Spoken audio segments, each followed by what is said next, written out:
A woman stands at a podium. She glances at the papers in her hand. Her expression is grave. She looks a bit shaky and disheveled. She begins to speak. At a top robotics company in Japan this week, she says into the microphone, 4 robots being developed for military applications killed 29 humans in the lab.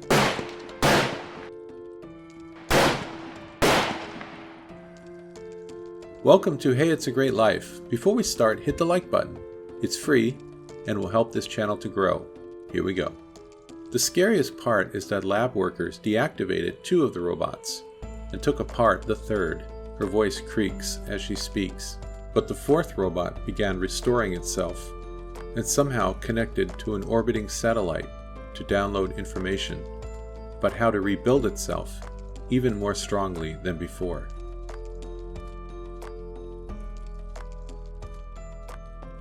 The speaker is a journalist named Linda Moulton Howe.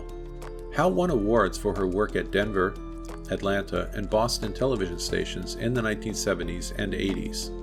She is also a graduate of Stanford. She became enamored with UFOs and conspiracy theories somewhere down the road. She is the foremost UFO investigator in the world, ufologist Ike Bishop said of her in 1998. Space aliens have visited Earth many times, she says, but right now she's more concerned about robots created by humans. Since there is too much at stake for the robotics firm, as well as government desire for AI robot soldiers, the scientist massacre has been concealed. It is difficult for a rational person to believe Howe's story about robot massacres. According to Howe, the story is based on an interview she conducted with someone from the CIA who allegedly told her, "This is serious stuff, Linda, but you're not going to hear about this in the news." Entrepreneur Elon Musk, for one, believes AI one day could be a very real threat to humankind. As AI gets probably much smarter than humans, the relative intelligence ratio is probably similar to that between a person and a cat.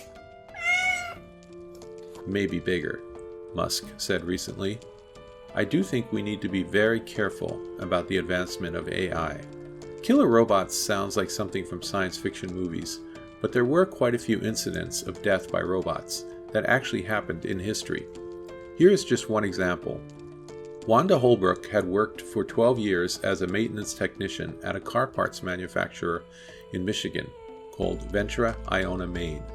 On the day of 2015, when the incident happened, she was working as usual in the plant when the robot started to approach her unexpectedly and crushed her skull. There were safety doors separating the sections, which should have prevented the robot from reaching Wanda Holbrook, but somehow the robot got to the section where Wanda was.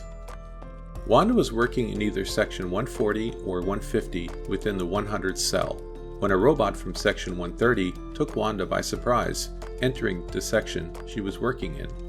Upon entering the section, the robot hit and crushed Wanda's head between a hitch assembly it was attempting to place in the fixture of section 140 and a hitch assembly that was already in the fixture.